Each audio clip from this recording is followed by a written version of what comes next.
नमस्कार, मैं हूं संजय शर्मा। आप देख रहे हैं 4 PM न्यूज नेटवर्क। लखनऊ में बड़ा भव्य आयोजन हुआ। अमित शाह जी आए, बड़ी लंबी लंबी तकरीर करी उन्होंने पिछले दिनों में।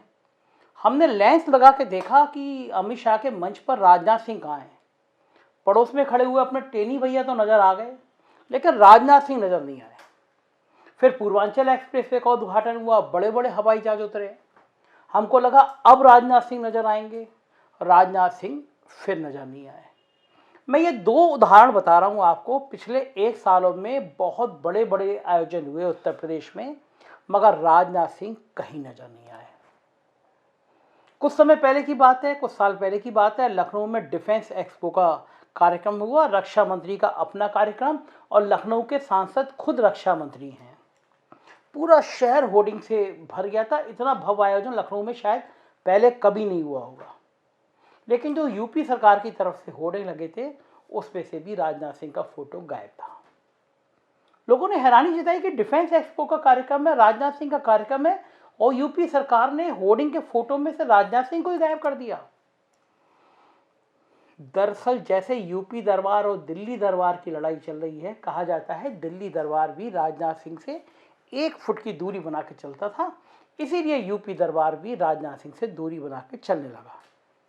लेकिन जब बीच में दिल्ली दरबार और यूपी दरबार की खटपट शुरू हुई, तो योगी आदित्यनाथ ने एक बार पहली बार कोशिश करी राजनाथ सिंह को सेट करने की, मगर उनको लग गया कि उत्तर प्रदेश में राजनाथ सिंह के बिना चलना ठीक है। राजनाथ सिंह ठाकरों के बड़े नेता थे, जो आजकल उनकी जगह योगी आदित्यनाथ ने ले ली है। इसमें कोई दो राय नहीं है। योगी आदित्यनाथ ठाकरों के बड़े नेता के रूप में स्थापित हो गए हैं उत्तर प्रदेश में। मगर हैरानी की बात यह थी, वो बड़ी चर्चा थी। राजनाथ सिंह व्यवहार के बहुत अच्छे हैं, लखनऊ में लोकप्रिय हैं। शिया मुसलमान, कुछ तो सुन्नी मुसलमान भी उनको वोट करते हैं, क्योंकि राजनाथ सिंह का व्यवहार बहुत सहज रहता है।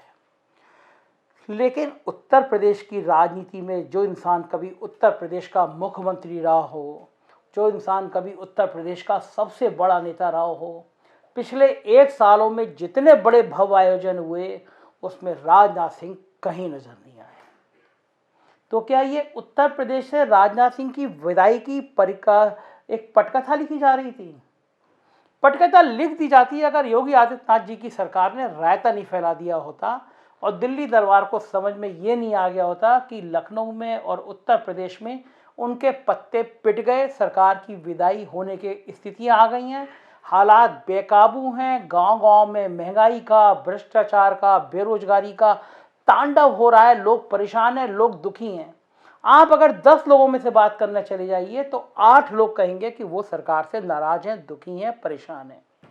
गांव-गांव में मैसेज है कि सरकार केवल ऊंची जातियों की है, ये सरकार ठाकरों की है, पंडितों की है, बनियों की है। ये सरकार पिछड़ी जातियों और दलितों के लिए कोई काम नहीं कर रही।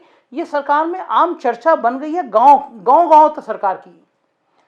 तो ऐसे में समस्या यह है कि जब दिल्ली दरबार ने देखा कि यूपी के ठाकुर साहब तो फेल हो रहे हैं, तो लगा कि अब राजनाथ सिंह की भी एंट्री कराई जाए। दिल्ली में बड़ी बैठक हुई, बहुत दिल्ली के यूपी के सारे दिग्गज इकट्ठे हुए, दिल्ली के दिग्गज हुए, और 3 सूरमाओं को क्षेत्र वाइज अलग अलग करके उत्तर प्रदेश में उतार दिया गया। एक में अमित शाह देखेंगे, जेपी नड्डा देखेंगे, और अब चुनाव से ठीक पहले राजनाथ सिंह को भी एक क्षेत्र दे दिया गया। अब मुझे बताइए, आप पिछले 4 सालों से आपने जिस राजनेता को एकदम हाशिए पे रखा, राजनाथ सिंह को किसी मुख्य धारा में आपने आने नहीं दिया। जितने शिलान्यास हुए, जितने आयोजन हुए, एक बार लिस्ट उठा के देख लीजिएगा, गूगल कर लीजिएगा। आप देखिएगा जो बड़े आयोजन हुए, जो सरकार अपना ब्रांड करती है ना, सरकार की वेबसाइट खोल लीजिएगा या ट्विटर हैंडल देख लीजिएगा, जितने बड़े आयोजन 4 साल हुए हैं, उनकी सूची, उनके फोटो निकाल लीजिएगा, वेबसाइट पे सब मिल जाएगा आपको। राजनाथ सिंह उसमें से अधिकांश कार्यक्रमों से गायब थे। क्यों?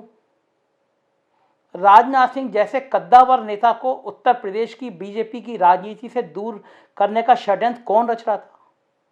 क्यों रच रहा था? किस लिए रच रहा था? और क्या ये सही है?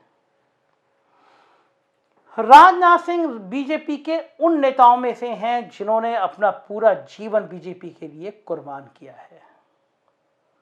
नरेंद्र मोदी जी का राजनीति में प्रस्ताव लाने का, प्रधानमंत्री पद का प्रस्ताव लाने का, उसकी भूमिका बनाने का बहुत बड़ा श्रेय राजनाथ सिंह को जाता है। मगर मैं हमेशा कहता हूं ना कि राजनीति में जिस सीढ़ी पर आप चढ़ के आगे बढ़ते हैं, सबसे पहले उसी सीढ़ी को गिराया जाता है। दूसरे शब्दों में कहूं तो राजनीति में अपना विकल्प किसी को नहीं बनने दिया जाता है। तो क्या राजनाथ सिंह भी इसी राजनीति का शिकार हो गए? अगर आप ये पूछेंगे तो मेरा जवाब हाँ में होगा। ये बिल्कुल सही बात है। एक तरफ दिल्ली दरबार ने उनकी उपेक्षा करी, तो दूसरी तरफ योगी आदित्यनाथ ने भी उनकी उपेक्षा करने में कोई कसर नहीं छोड़ी। इसका जीता जागता उदाहरण उनके विधायक पुत्र पंकज सिंह है। पंकज सिंह उन नेताओं में से नहीं है जिनको पिता की विरासत सौंप दी जाती है। बेटा काबिल हो ना हो, लेकिन बड़े बाप का बेटा है तो बेटा काबिल मान ही लिया जाता है। पंकज सिंह ने जमीनी स्तर से पार्टी की राजनीति की शुरुआत की, युवा मोर्चे में काम किया, बीजेपी फ्रंटल ऑर्गेनाइजेशन में काम किया, अपने दम से विधायक बने। स्वाभाविक हकदार थे वो कि वो यूपी की कैबिनेट मिनिस्टर में स्टेट मिनिस्टर या कैबिनेट मिनिस्टर को बनाया जाएगा, चर्चा थी।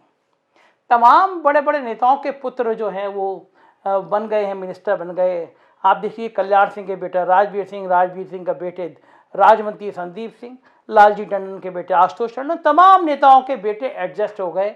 मगर राजनाथ सिंह के बेटे पंकज सिंह को उनकी योग्यता, उनकी काबिलियत के बावजूद मिनिस्टर नहीं बनाया गया, क्योंकि राजनीति में राजनाथ सिंह को किनारे करने का मन बना लिया था कुछ नेताओं ने। राजनाथ सिंह पिछले कुछ सालों से बहुत शांत है।